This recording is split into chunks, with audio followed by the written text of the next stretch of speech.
फिर उसने आंखें बंद करते हुए अपनी हथेली को शक्ति स्तंभ पर बने शक्ति चक्र पर रखा।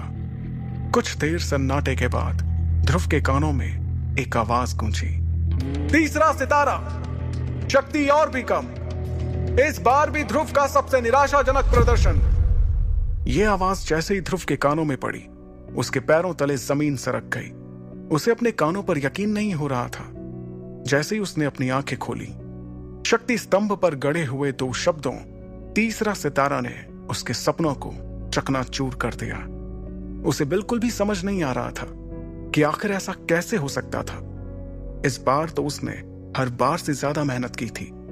शक्ति स्तंभ के सामने खड़े ध्रुव ने अपने आप से बड़बड़ाते हुए कहा, नहीं नहीं, ऐसा नहीं हो सकता, ऐसा बिल्कुल भी नहीं हो सकता।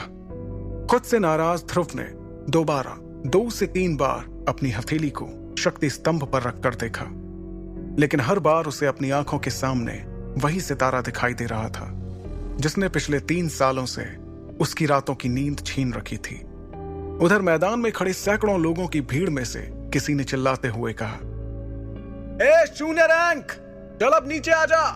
अगर बार बार शक्ति स्तंभ पर हाथ रखने से शक्तियों का सितारा बढ़ जाता तो तू पिछले 3 सालों से तीसरे सितारे पर नहीं होता।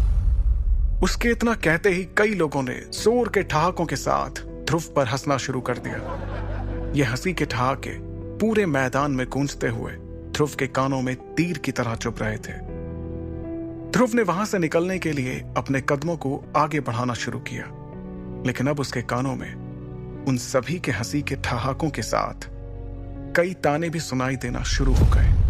क्यों भाई, एक बार फिर से ध्रुव ने यह साबित कर ही दिया कि वो पिछले 3 सालों से शून्य था, शून्य है और आगे भी शून्य ही रहेगा।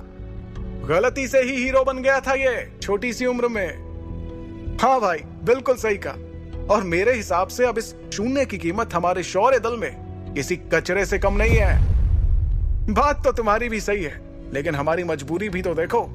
हमारे शौर्य दल के जांबाज लीडर अरेंद्र उसके पिता हैं। अगर ऐसा नहीं होता तो हम लोगों ने इसे कब का मेसोडोरिया से बाहर फेंक दिया होता। लोगों के मुंह से निकलते ताने ध्रुव के दिल में बेचैनी और घबराहट पैदा कर रहे थे।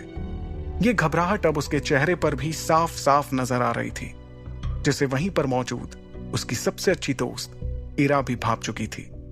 इरा भीड़ से निकलते हुए बाहर आई और उसने ध्रुव के कंधे पर अपना हाथ रखा।